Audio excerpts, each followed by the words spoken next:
જો સુમિરત સિદ્ધિ હોય, ગણનાયક કરી બર બદન. જેના સ્મરણ માત્રથી જ દરેક કાર્ય સફળ થાય, સિદ્ધ થાય, તેવા ગણોના નાયક ગણપતિજીને વારંવાર નમન.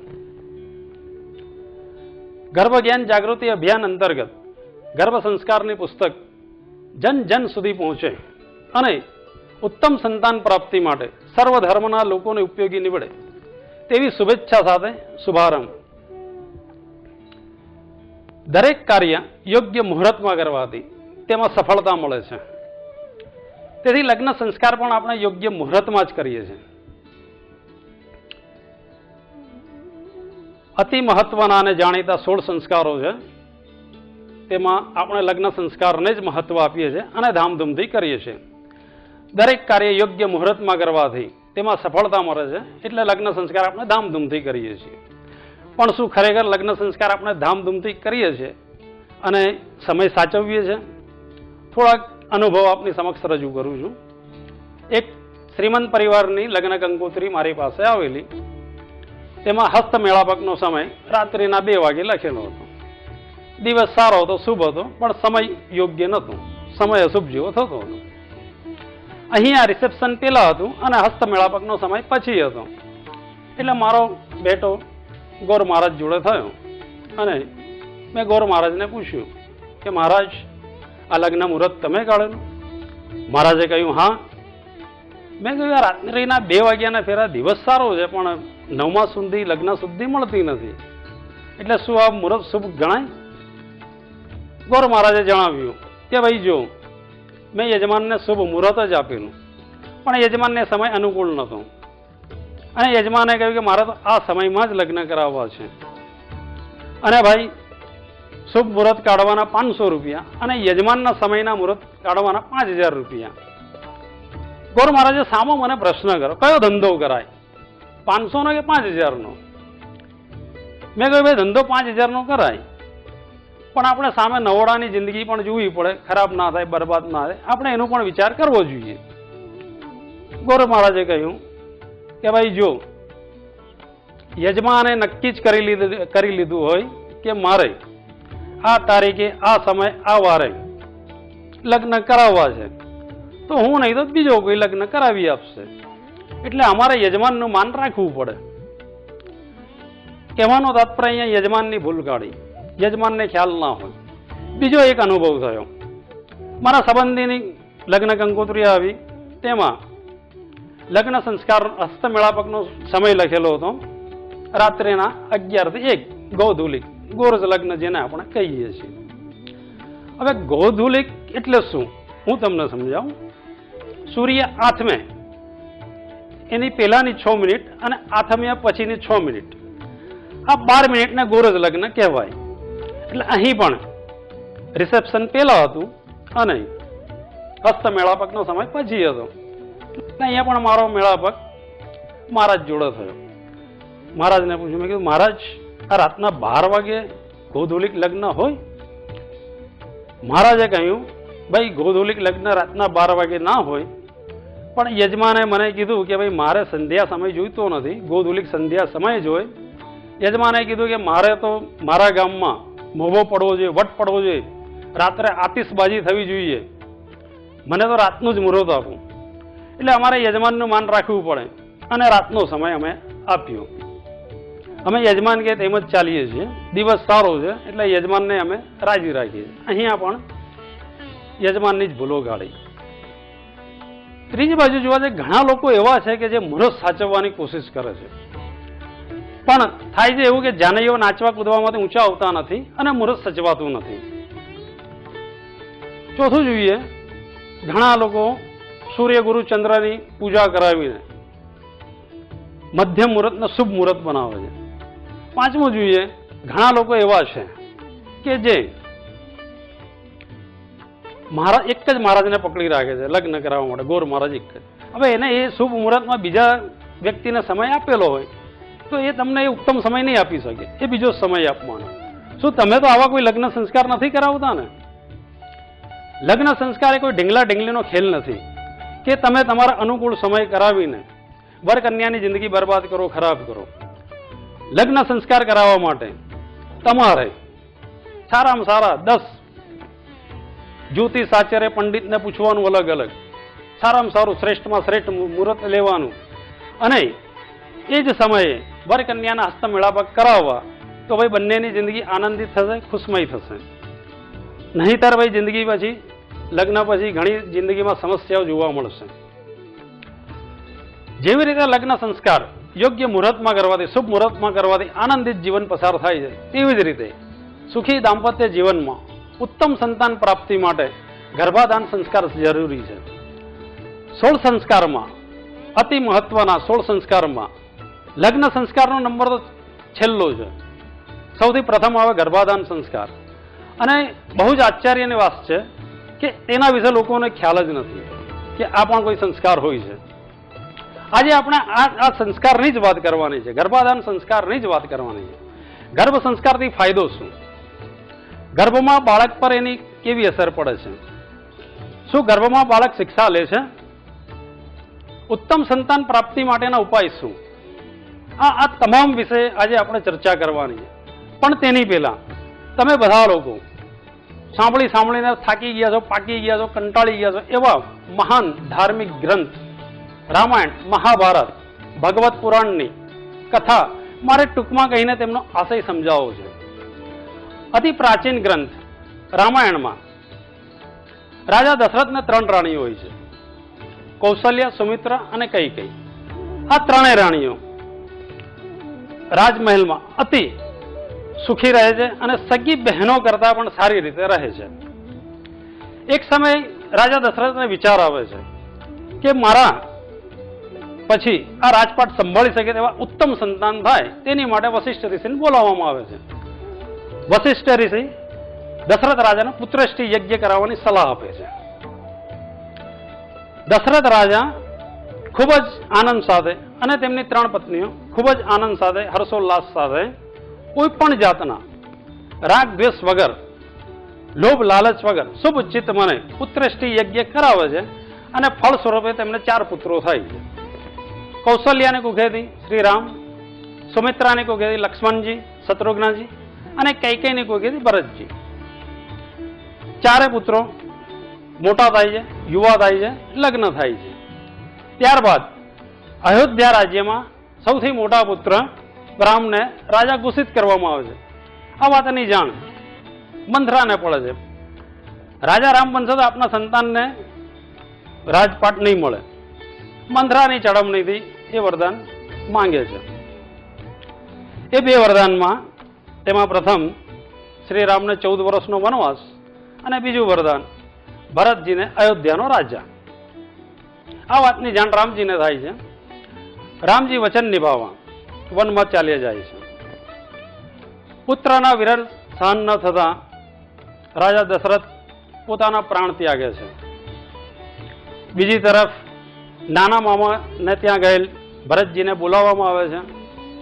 ભરતજીને આ વાતની જાણ થાય છે કે મને રાજા બનાવવા માટે મારી માતાનું આ કૃત્ય છે. ભરતજી માતાજીને ખૂબ જ વઢે છે અને શ્રી રામજીને લેવા વનમાં જાય છે. રામજી વચનબદ્ધ હોવાથી આવતા નથી અને તેમની ચરણ પાદુકા લઈને આવે છે અને સિંહાસન પર સ્થાપિત કરે છે. આમ ભરતજી પોતે રાજ સિંહાસન સ્વીકારતા નથી અને પ્રભુ શ્રી રામ જે રીતે વનમાં રહે છે તે રીતે પોતે નંદીગ્રામમાં રહે છે. કથાનો આશય એ છે કે ગર્ભમાં સારા સંસ્કાર મળી જાય તો બીજાની તો શું, જનેતાની પણ તાકાત નથી કે તેના સંસ્કાર બદલી શકે. બીજી તરફ પ્રભુ શ્રી રામ પણ કોઈની પણ ભક્તિ જોઈને પ્રસન્ન થઈને એમ જ કહેતા, તુમ મમ પ્રિય ભરત સમ ભાઈ. આજે ગર્ભ સંસ્કારની સારા વિચારોની અસર. હવે આપણે એક એવું નેગેટિવ અસરવાળું ઉદાહરણ જોઈએ તો મહાભારતની કથામાં ધૃતરાષ્ટ્ર મોટા પુત્ર હોવા છતાં નાના પુત્ર પાંડુને રાજા બનાવવામાં આવે છે. હવે તેનું કારણ એ હોય છે કે ધૃતરાષ્ટ્ર અંધ હોય છે. આંધળો વ્યક્તિ પોતાને ના સંભાળી શકે તો પ્રજાને ક્યાંથી સાચવી શકવાનું. આ સત્ય સ્વીકારવાના બદલે ધૃતરાષ્ટ્રને એવું થાય છે કે મારો હક છીનવાઈ ગયો, મારો હક છીનવી લીધો, એવું મગજમાં ભ્રમ ઘૂસી જાય છે. થોડા સમય બાદ પાંડુને 5 પુત્રો થાય છે. ધૃતરાષ્ટ્રને, દુર્યોધન, દુશ્યાધન વગેરે અનેક પુત્રો થાય છે. આ સમય દરમિયાન પાંડુનું મૃત્યુ થાય છે. હવે નાના નાના બાળકો જ્યાં સુધી મોટા થાય નહીં, રાજપાટ સંભાળે નહીં, ત્યાં સુધી ધૃતરાષ્ટ્રને રાજા બનાવવામાં આવે છે. ધૃતરાષ્ટ્ર રાજા બન્યા બાદ કુલગુરુ કૃપાચાર્યને બોલાવે છે અને ખૂબ જ ભારપૂર્વક જણાવે છે કે હે કુલગુરુ કૃપાચાર્ય, તમે આ મારો પુત્ર દુર્યોધનને સારામાં સારી શિક્ષા આપજો, સારામાં સારી વિદ્યા આપજો. તે આવતીકાલનો રાજા થવાનો છે. તમારે જે સુવિધા જોઈએ એ તમામ સુવિધા આ રાજ્યમાંથી મળી રહેશે, એવું મહારાજ જણાવે છે. અને કુલગુરુ કૃપાચાર્ય જેવી આજ્ઞા કરીને શિષ્યોને પોતાના આશ્રમમાં લઈ જાય છે અને શિક્ષા આપે છે. ત્યારબાદ 10 વર્ષ બાદ એવું થાય છે ધૃતરાષ્ટ્રને કે લાવ, મારા પુત્રએ શિક્ષા કેવી લીધી. કુલગુરુ કૃપાચાર્યને બોલાવવામાં આવે છે. હાથ જોડીને પૂછે છે કે હે કુલગુરુ કૃપાચાર્ય, મારા પુત્રએ શિક્ષા કેવી લી છે તેનું મને જણાવો, એની પ્રગતિ વિશે જણાવો. કુલગુરુ કૃપાચાર્ય ખૂબ જ લાચારી સાથે મહારાજને જણાવે છે, હે મહારાજ, મારી પાસે જે જ્ઞાન છે, જે વિદ્યા છે, એ તમામ હું પેલા આપના પુત્ર દુર્યોધનને જ આપું છું. મારું તમામ વિશેષ ધ્યાન તેની ઉપર જ છે. પણ હે મહારાજ, મને સમજાતું નથી કે આપના પુત્ર, હું નીતિની વાત કરું છું તે અનીતિની વાત કરે છે, હું એના સંસ્કારની વાત કરું છું તે કુસંસ્કારની વાત કરે છે. હે મહારાજ, એની અંદર રાગ દ્વેષ ભરેલો છે, મને સમજાતું નથી, પણ હું મહારાજ એનો રાગ દ્વેષ દૂર કરવાની કોશિશ કરીશ, એમ કહીને વિદાય લે છે. કૃપાચાર્ય જાય છે. આ વાત ગાંધારી સામે મળે છે અને સાંભળી જાય છે. ગાંધારી કૃપાચાર્યને પ્રણામ કરે છે અને જણાવે છે, હે કુલગુરુ કૃપાચાર્ય, તમારી શિક્ષામાં કોઈ દોષ હોઈ ના શકે, તમારી વિદ્યામાં કોઈ ખામી હોઈ જ ના શકે. મારો પુત્ર દુર્યોધન કેમ રાગ દ્વેષના શરણે છે એ હું આપને જણાવું છું. મારા જ્યારે લગ્ન થયેલા અને પ્રથમ દિવસે હું જ્યારે આ રાજમહેલમાં આવેલી, ત્યારે મહારાજે મને એક જ વાત કરેલી કે હે પ્રિય, તમે મને સંતાનમાં પુત્ર જ આપજો. મેં મહારાજને કીધું કે મહારાજ, પુત્ર જ કેમ? ત્યારે મહારાજે જણાવેલું કે હે પ્રિય, આ હસ્તિનાપુર રાજ પર રાજ કરવાનો મારો અધિકાર હતો, પણ હું અંધ છું, આંધળો છું, આ અધિકારથી હું વંચિત રહ્યો છું. તમે મને પુત્ર જ આપજો, હું એ નહીં આ રાજપાટ અપાવીને જ જંપીશ. ગાંધારી કુલગુરુને કહે છે કે હે કુલગુરુ કૃપાચાર્ય, જો ગર્ભાધાન પૂર્વે જ આવો સંકલ્પ હોય, તે બાળક જન્મ પછી સારા સંસ્કાર મેળવી જ ના શકે. આ છે ગર્ભ સંસ્કારના ખરાબ વિચારોની અસર. અતિ પ્રાચીન ગ્રંથ અષ્ટાવક્ર ગીતામાં અષ્ટાવક્રના પિતા કહોડ મુનિ અને માતા સુજાતા બંને વેદ શાસ્ત્રોના નિષ્ણાંત, ફરતી ફરતી ગ્રંથાલય જેવા. કહોડ મુનિ પઠન પાઠન કરતા અને સુજાતા માતા શ્રવણ કરતા. તે સમયે ગર્ભમાં તેમનો બાળક શ્રવણ કરતો. એક સમય થાય છે એવું કે કહોડ મુનિ પઠન પાઠન કરતા હોય છે અને તેમનો પુત્ર સુજાતા માતાના ગર્ભમાં શ્રવણ કરતો હોય છે. ત્યારે કહોડ મુનિ થાકી જવાથી અતિશ્રમથી તેમના મંત્રોચ્ચારમાં ભૂલો થાય છે. ત્યારે એક આકાશવાણી થાય છે કે હે મુનિ, તમારો મંત્રોચ્ચારમાં ભૂલ થાય છે, અતિશ્રમથી તમે થાકી ગયા છો, આજની શિક્ષા આટલી જ, કાલે આપજો બીજી શિક્ષા. કહોડ મુનિ ચારે બાજુ જુએ છે કે મારી સામે બોલવાની કોઈની હિંમત થાય નહીં, આ શબ્દો ક્યાંથી આવ્યા, ધ્યાન જ થાય છે. ત્યારે ખબર પડે છે, ઓહો, આ તો મારી પત્નીના ગર્ભમાં રહેલ બાળકના શબ્દો. ક્રોધિત થઈ જાય છે કે આનો હજી જન્મ થયો નથી અને પિતાની ભૂલો કાઢે છે. તરત શ્રાપ આપી દે છે, જા તારો જન્મ થશે ઉતરીશ ત્યારથી 8 અંગમાં કા થશે. ક્રોધ ઉતરી જાય છે.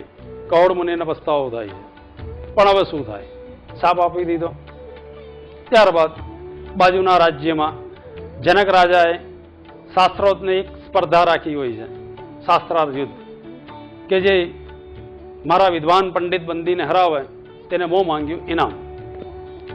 આ હરીફાઈમાં કહોડ મુનિ જાય છે શાસ્ત્રાર્થ યુદ્ધમાં અને વિદ્વાન પંડિત સાથે એની સ્પર્ધા થાય છે. અહીં કહોડ મુનિ હારી જાય છે, વિદ્વાન હોવા છતાં કહોડ મુનિ હારી જાય છે. નિયમ મુજબ કહોડ મુનિ જનક રાજાના દરબારમાં જ સજા ભોગવે છે. બીજી તરફ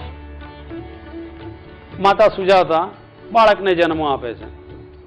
પિતાનો શ્રાપથી તે 8 અંગમાકા સાથે એનો જન્મ થાય છે અને અષ્ટાવક્ર તરીકે ઓળખાય છે. ધીમે ધીમે તે બાળક મોટું થાય છે, 10-12 વર્ષનું, અને માતાને પૂછે છે કે મારા પપ્પા ક્યાં છે, મારા પિતા કોણ છે અને ક્યાં છે, મને જણાવો. 2-4 વાર માતા ટાળી દે છે, પણ આ વખતે બાળહટ, નહીં મમ્મી, માતા તમારે મને બતાવવું જ પડશે કે મારા પિતા કોણ છે. માતા સુજાતા બાળકને આખી કથા કહે છે કે ભાઈ જનક રાજાએ સ્પર્ધા રાખેલી શાસ્ત્રોક્તની, વેદ અધ્યયનની, અને તેમાં તારા પિતાજી હારી ગયા છે અને ત્યાં સજા ભોગવે. એ જ ક્ષણે, એ જ સમયે અષ્ટાવક્ર સીધા જનક રાજાના દરબારમાં જાય છે. પિતાજીને છોડો. જનક રાજાને કહે છે કે હે રાજા જનક, મારે તમારા વિદ્વાન પંડિત બંદી સાથે શાસ્ત્રાર્થમાં ઉતરવું છે, બોલાવો મારે. જનક રાજા કહે ભાઈ તું બાળક છે, ભાઈ તારે રમવા ખેલવાની ઉંમર છે. ના ના, એવું કઈ તમે ભાઈ મર્યાદા નક્કી કરી નથી, અને તમારા નિયમ મુજબ હું અગર હારી જઉં તો સજા ભોગવવા તૈયાર છું, પણ મારે તમારા વિદ્વાન પંડિત સાથે શાસ્ત્રાર્થ યુદ્ધમાં ઉતરવું છે. જનક રાજા પંડિતને બોલાવે છે. અષ્ટાવક્ર અને પંડિત બંદી બંનેનું શાસ્ત્રાર્થ યુદ્ધ થાય છે. વિદ્વાન પંડિત બંદીને અષ્ટાવક્ર હરાવે છે. જનક રાજા વિચાર કરે છે કે આટલું નાનો બાળક પ્રણામ કરે છે, એને નમન કરે છે અને ખુશ થઈને કે માંગો, જે જોઈએ તે માંગી લો. અષ્ટાવક્ર એક જ વાત કહે છે કે તમારા રાજ્યમાં મારા પિતાજી સજા ભોગવી રહ્યા છે, તેમને મુક્ત કરો, આઝાદ કરો. જનક રાજા કહોડ મુનિને માન સન્માન સાથે લઈને આવે છે. પિતા પુત્રોનો ભેટો થાય છે. અહીં કહોડ મુનિ જનક રાજાને કહે, હે રાજા જનક, જે કાર્ય હું ના કરી શક્યો તે કાર્ય મારા પુત્રએ કરીને બતાવ્યું છે. હે રાજા જનક, એક વાત નક્કી છે કે નિર્બળને બળવાન, મૂર્ખને વિદ્વાન અને અજ્ઞાનીને પણ જ્ઞાની પુત્ર થઈ શકે છે. ધન્ય છે આવા સેવા અનિષ્ઠ સત્પુત્રને.